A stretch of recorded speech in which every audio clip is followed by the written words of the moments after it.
नमस्कार, my self Malika Parveen, assistant professor, government law college Bikaner. LLB final year के subject civil प्रक्रिया संहिता में हमने पहले ऑर्डर 32 तक किया था। आज हम ऑर्डर 33 करेंगे। निर्धन व्यक्ति के द्वारा अकिंचन निर्धन व्यक्ति के द्वारा कोई वाद कैसे संस्थित किया जा सकता है, उसके प्रोविजंस दिए हैं ऑर्डर 33 में। ऑर्डर 33 हमें बताता है कि कोई अगर व्यक्ति इतना गरीब है कि उसके पास न्यायालय में वाद संस्थित करने के साधन नहीं है, तो वो न्यायालय में अपने अधिकारों को लागू करवाने के लिए कैसे वाद संस्थित कर सकता है, उसको कौन सी प्रोसीजर फॉलो करनी पड़ती है, ये सारी प्रोसीजर बताई गई है ऑर्डर 33 में। हम स्टार्ट करते हैं ऑर्डर 33। ऑर्डर 33 का रूल 1 कहता है कि निर्धन व्यक्तियों के द्वारा वाद का संस्थित किया जाना, यानी ये कह रहा है रूल 1 ये कहता है, ऑर्डर 33 का रूल 1 ये कह रहा है कि ऑर्डर 33 के प्रावधानों के अधीन रहते हुए कोई भी व्यक्ति निर्धन व्यक्ति के रूप में वाद ला सकता है। यानी ऑर्डर 33 के प्रावधानों के अधीन कोई व्यक्ति निर्धन व्यक्ति अकिंचन व्यक्ति के रूप में वाद ला सकता है। तो अब सबसे पहले हमारे माइंड में ये क्वेश्चन उत्पन्न होता है कि अब निर्धन व्यक्ति अकिंचन व्यक्ति होगा कौन? इंडिजेंट पर्सन कौन होगा? किसको हम इंडिजेंट पर्सन मानेंगे? गरीब व्यक्ति,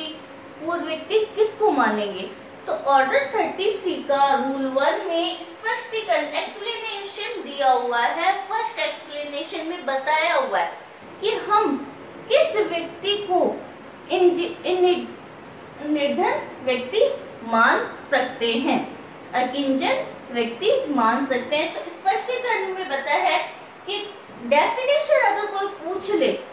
कि अकिंचन व्यक्ति, निर्धन व्यक्ति और इंडिजेंट पर्सन किसको माना जाएगा, तो स्पष्टीकरण 1 बताना है अपने को। ऑर्डर 33 का रूल 1 का फर्स्ट एक्सप्लेनेशन बताना है कि उसमें हमें निर्धन व्यक्ति को परिभाषित किया गया है। तो इसमें स्पष्टीकरण फर्स्ट में 2 पॉइंट बताए हैं। फर्स्ट बताया है कि कोई व्यक्ति निर्धन तब माना जाएगा, कोई व्यक्ति निर्धन या अकिंचन तब माना जाएगा जब उसके पास न्यायालय में विहित फीस, जहां कोर्ट फीस, मान लो कोर्ट फीस लगती है ना,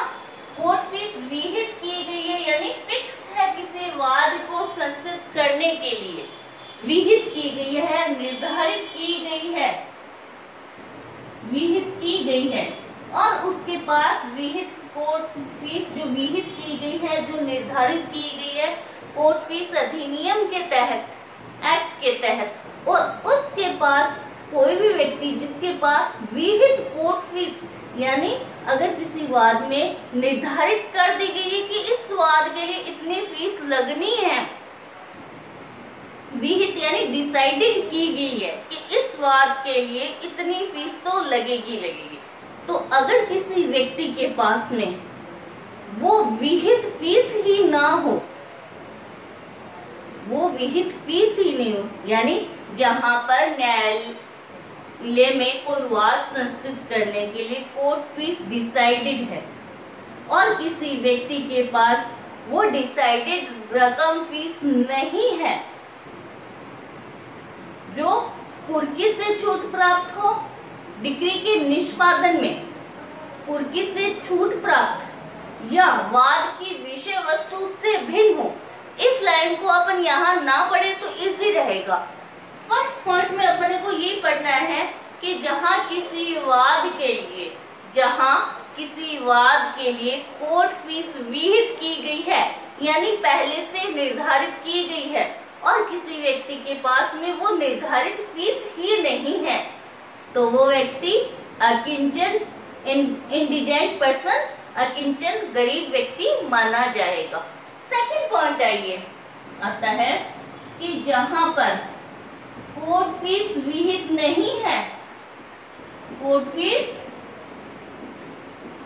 विहित ही नहीं है, डिसाइड नहीं है, जहां पर किसी वाद के लिए कोर्ट फीस विहित नहीं है, वहां पर व्यक्ति के पास 1000 रुपए, 1000 रुपए से अधिक की संपत्ति नहीं है,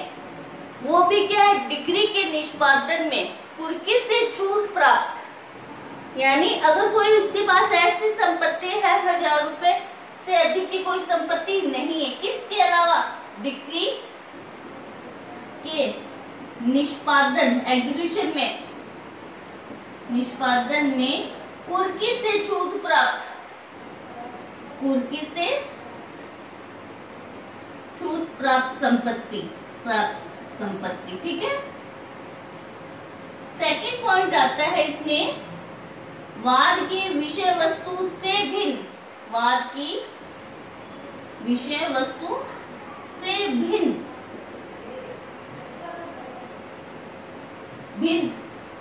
उसके पास 1000 रुपए से अधिक की संपत्ति नहीं है, तो वो व्यक्ति निर्धन व्यक्ति माना जाएगा। समझ में आया? फर्स्ट पॉइंट ये है कि जहां पर कोर्ट फीस विहित की गई है किसी वाद के लिए और किसी व्यक्ति के पास में वो निर्धारित फीस ही नहीं है, तो वो व्यक्ति निर्धन व्यक्ति है।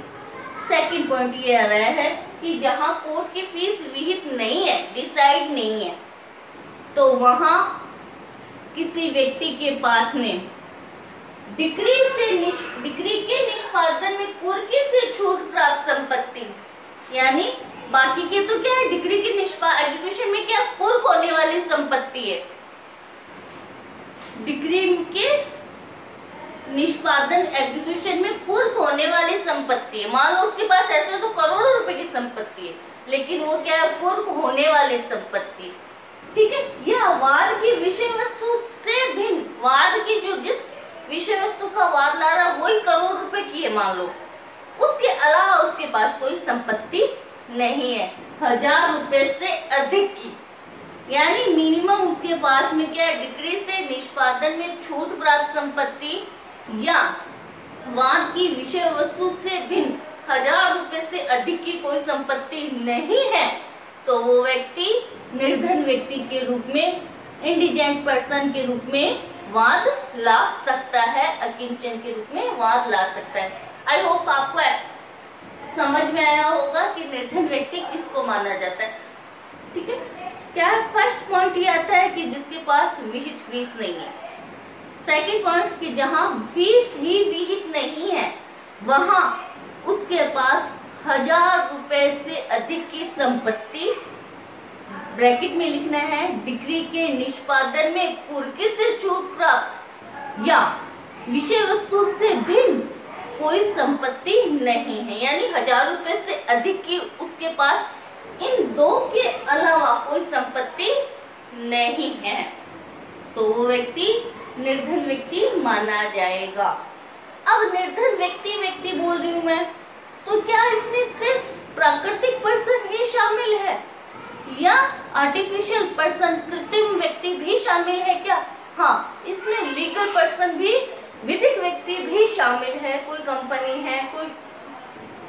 संगम है, कोई निकाय है, वो भी इसमें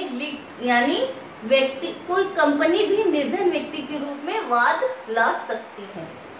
ठीक है। तो इसमें प्राकृतिक और कृत्रिम, आर्टिफिशियल, नेचुरल और आर्टिफिशियल दोनों पर्सन शामिल आते हैं व्यक्ति शब्द में। सेकंड स्पष्टीकरण ये कहता है कि निर्धन व्यक्ति के रूप में एप्लीकेशन करता है, आवेदन करता है कि मेरे को इजाजत दी जाए निर्धन व्यक्ति के रूप में वाद लाने के लिए, तो उसकी संपत्ति को काउंट किया जाएगा। आवेदन करने से पूर्व उसके पास कितनी संपत्ति थी और आवेदन करने के पश्चात उसके पास कितनी संपत्ति है, यानी एप्लीकेशन निर्धन व्यक्ति के रूप में वो एप्लीकेशन फाइल करता है कि मुझे वाद लाने की इजाजत दी जाए। तो उस एप्लीकेशन को फाइल करने से पहले और से बाद में कितनी संपत्ति उसके नाम से है, उसके पास है, वो काउंट की जाएगी। थर्ड स्पष्टीकरण ये कह रहा है कि अगर कोई व्यक्ति रिप्रेजेंटेटिव सूट लाता है, यानी प्रतिनिधि की हैसियत से कोई वाद लाता है, मान लो ए है पर्सन, बी सी डी के प्रतिनिधि की हैसियत से वाद ला रहा है, तो उसमें उसकी खाली ए की संपत्ति को ही काउंट नहीं किया जाएगा। उस हैसियत में बी सी डी के प्रतिनिधि होने की हैसियत में उसके पास कितनी संपत्ति आई है, वो संपत्ति भी काउंट की जाएगी। यानी अगर कोई व्यक्ति, थर्ड स्पष्टीकरण ये कह रहा है कि अगर कोई व्यक्ति निर्धन व्यक्ति के रूप प्रतिनिधि की हैसियत से वाद लाता है, तो प्रतिनिधि की हैसियत से जितनी संपत्ति उसके हाथ में आई है वो सारी काउंट की जाएगी। ठीक है, नेक्स्ट पॉइंट आता है ऑर्डर 33 रूल 1A, निर्धन व्यक्तियों के साधनों की जांच की जाना। अब उसने एप्लीकेशन तो लगा दी, एप्लीकेशन लगाने के बाद में कि वास्तव में वो निर्धन है या नहीं है, तो उसके पास कितने साधन है, कितनी उसके पास प्रॉपर्टी है, इसकी जांच करेगा मुख्य लिपिक वर्गीय अधिकारी। मुख्य नाम सुने, मुख्य लिपिक वर्गीय अधिकारी उसकी जांच करेगा कि वास्तव में ये निर्धन है या नहीं है। ठीक है, उसके साधनों की जांच करेगा। सेकंड रूल 2 ये कह रहा है, ऑर्डर 33 का रूल 2 कि आवेदन की विषय वस्तु क्या होगी, यानी वो एप्लीकेशन लगाता है कि मुझे निर्धन व्यक्ति के रूप में वाद करने की इजाजत दी जाए, उस एप्लीकेशन के कंटेंट्स क्या होंगे, उसकी क्या विषय वस्तु होगी। तो उस एप्लीकेशन में वाद पत्र की सारी विषय वस्तु होगी, यानी जो वाद पत्र में कंटेंट्स आते हैं वो सारी होगी कि कौन से न्यायालय में वो संस्कृत करेगा, कोज ऑफ एक्शन, अनुतोष, सारे जो वाद पत्र की इंडिकेट है वो सारे के सारे कंटेंट इस आवेदन में होंगे। इसके अलावा आवेदक यानी जो एप्लीकेशन दे रहा है, आवेदक की जंगम और स्थावर, मूवेबल और इमूवेबल टोटल प्रॉपर्टी कितनी है उसके पास में, और उस टोटल प्रॉपर्टी का बाजार का प्राकलित यानी अनुमानित मूल्य कितना है, वो भी उस आवेदन में लिखना, एप्लीकेशन में लिखना होगा। इसके साथ में उसको सत्यापित करना होगा और हस्ताक्षर करना होगा कि इसमें जितनी संपत्ति, चाहे मूवेबल चाहे इमूवेबल, जो उसने लिखी है वो उसके हिसाब से सही है, हस्ताक्षर करेगा और इसके साथ में वो उसको सत्यापित भी करेगा, वेरीफाई भी करेगा। ठीक है, नेक्स्ट आता है ऑर्डर 33 का रूल 3, आवेदन का उपस्थापन। एप्लीकेशन कौन फाइल करेगा, एप्लीकेशन जो व्यक्ति निर्धन व्यक्ति के रूप में आवेदन करना चाहता है वो स्वयं एप्लीकेशन फाइल कर सकता है, या उसके द्वारा ऑथराइज्ड, यानी अगर उसने कोई ऑथराइज्ड एजेंट रख रखा है, प्राधिकृत अभिकर्ता एजेंट रख रखा है, तो उसके एजेंट के द्वारा भी वो वाद फाइल किया जा सकता है, एप्लीकेशन फाइल की जा सकती है। नेक्स्ट आता है कौन कर सकता है उपस्थापन, या तो वो स्वयं कर सकता है या उसके द्वारा ऑथराइज्ड एजेंट कर सकता है। नेक्स्ट आता है ऑर्डर 33 का रूल 4, आवेदक की परीक्षा प्रेरणा। एप्लीकेशन फाइल कर दी, सबमिट कर दी, एप्लीकेशन के सबमिट होने के बाद में न्यायालय एग्जामिन करेगा आवेदक को। अगर आवेदक यानी जो व्यक्ति स्वयं वाद निर्धन व्यक्ति के रूप में वाद लाना चाह रहा है और अगर उसने स्वयं ने कोर्ट में उपस्थित होकर एप्लीकेशन फाइल की है, तो न्यायालय उस आवेदक की परीक्षा करेगा। परीक्षा करने पे न्यायालय क्या है, ठीक समझे तो आवेदक को संजात होगा और दावे के गुणावगुण पर ऑन मेरिट आवेदक की संपत्ति की, यानी न्यायालय में जब वो आवेदक स्वयं उपस्थित होगा, न्यायालय ऑन मेरिट दावे के गुणावगुण पे आवेदक की संपत्ति की परीक्षा करेगा कि भी आपके पास इतनी संपत्ति है या नहीं है, वो सारी एग्जामिन करेगा। सेकंड पॉइंट इसी में आता है कि आवेदक स्वयं है तो आवेदक की स्वयं की कर ली, और अगर आवेदक ने अपने एजेंट के द्वारा ऑथराइज्ड एजेंट के द्वारा आवेदन उपस्थित किया था, फाइल किया, तो फिर न्यायालय अगर कोर्ट में एजेंट की परीक्षा तो करनी नहीं है ना, अगर उसने एजेंट के द्वारा एप्लीकेशन फाइल की है तो न्यायालय आवेदक की, यानी जो व्यक्ति वाद लाना चाह रहा है, निर्धन व्यक्ति के रूप में वाद लाना चाह रहा है, उसकी परीक्षा करने के लिए, उसकी संपत्ति की परीक्षा करवाने के लिए न्यायालय कमीशन भी जारी कर सकता है, यानी कमीशन के माध्यम से आवेदक की परीक्षा की जा सकती है। नेक्स्ट पॉइंट वेरी इंपॉर्टेंट है और बहुत ज्यादा इंपॉर्टेंट पूछा जाता है कि ये आवेदन का नामंजूर किया जाना, यानी आवेदक की परीक्षा कर ली, एप्लीकेशन भी फाइल हो गई, फाइल होने के बाद न्यायालय ने एग्जामिन कर लिया, एग्जामिन करने के बाद में न्यायालय आवेदन को नामंजूर किया जाना, न्यायालय कब नामंजूर कर सकता है, किसी व्यक्ति ने निर्धन व्यक्ति के रूप में आवेदन किया कि मुझे निर्धन व्यक्ति के रूप में वाद लाने की इजाजत दी जाए, एप्लीकेशन फाइल की, अब उसकी फाइल एप्लीकेशन को कब डिसमिस नामंजूर खारिज किया जा सकता है। इसमें 7 पॉइंट हैं, ठीक है, तो इसको ध्यान से सुने। फर्स्ट पॉइंट ये आता है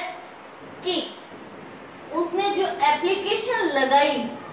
वो एप्लीकेशन रूल 2 और रूल 3 के अधीन नहीं लगाई, या तो क्या विषय वस्तु का सही ब्यौरा नहीं दिया, या स्वयं ने उपस्थित नहीं की, या एजेंट के द्वारा उपस्थित करने में उसने कोई गलती की, यानी उसने रूल 2 और रूल 3 की रीति से विहित रचित नहीं की, ना ही उसे उपस्थित किया। तो क्या पॉइंट है, फर्स्ट रूल 2 और रूल 3 की पालना नहीं की, ठीक है, रूल 2 और रूल 3 की पालना के अकॉर्डिंग ना तो उसने विरचित की ना ही उपस्थापित की। सेकेंड पॉइंट आता है कि वो निर्धन व्यक्ति नहीं रहा है, परीक्षा में पता चला निर्धन व्यक्ति नहीं रहा, निर्धन व्यक्ति नहीं रहा है। थर्ड पॉइंट आता है कि उस 2 माह याद रखना है इसमें कि निर्धन व्यक्ति के रूप में आवेदन करने के लिए आवेदन किए जाने की तारीख से 2 माह पहले उसने कपट पूर्वक अपनी संपत्ति को अंतरित कर दिया, ट्रांसफर कर दिया किसी और के नाम पर, कि वो मतलब वो चाहता है कि मुझे निर्धन व्यक्ति, उसके पास सफिशिएंट प्रॉपर्टी थी, लेकिन वो चाहता है कि मुझे कोर्ट फीस ना देनी पड़े, इसलिए आवेदन किए जाने की तारीख, यानी मान लो वो कर रहा है 1/7/2020 को आवेदन करता है और इससे पहले वो 30/4/2020 को अपनी प्रॉपर्टी कपट पूर्वक अंतरित कर चुका है, एग्जामिन करने पर पता चला, तो वहां पर उसे उसके आवेदन को नामंजूर कर दिया जाएगा, ठीक है। नेक्स्ट आता है पॉइंट कि वाद हेतुक ही दर्शित नहीं होता है, बिना मतलब का वाद ला रहा है, वाद हेतुक कॉज ऑफ एक्शन दिखाई नहीं दे रहा है, वाद में वाद हेतुक ही दर्शित नहीं हो रहा है। नेक्स्ट आता है कि उसने ऐसा कोई करार कर लिया, किसी अन्य व्यक्ति से एग्रीमेंट कॉन्टेक्ट कर लिया या कांटेक्ट कर लिया कि अब इस प्रॉपर्टी में आपका हित है, यानी वो प्रॉपर्टी अब उसकी ना होके उस प्रॉपर्टी में किसी अन्य व्यक्ति ने, थर्ड पर्सन ने हित प्राप्त कर लिया, इंटरेस्ट प्राप्त कर लिया, तो जब किसी और की प्रॉपर्टी है तो उस प्रॉपर्टी के लिए आप निर्धन व्यक्ति के रूप में वाद कैसे ला सकते? तो वहां पर आवेदन करार कर लिया, एग्रीमेंट कर लिया, करार के अनुसार किसी अन्य व्यक्ति का को हित मिल गया है, ठीक है। फिर आता है सिद्धांत विधि वर्जित है, कि उसका वाद ही क्या है, विधि वर्जित है, लॉ मना करती है कि ऐसा वाद संस्कृत नहीं किया जा सकता, ऐसा वाद संस्कृत नहीं किया जा सकता। और वो वाद संस्कृत करने के लिए निर्धन व्यक्ति के रूप में इजाजत मांगता है तो वहां पर उसको आवेदन को नामंजूर कर दिया जाएगा। लास्ट आता है वो मुकदमेबाजी।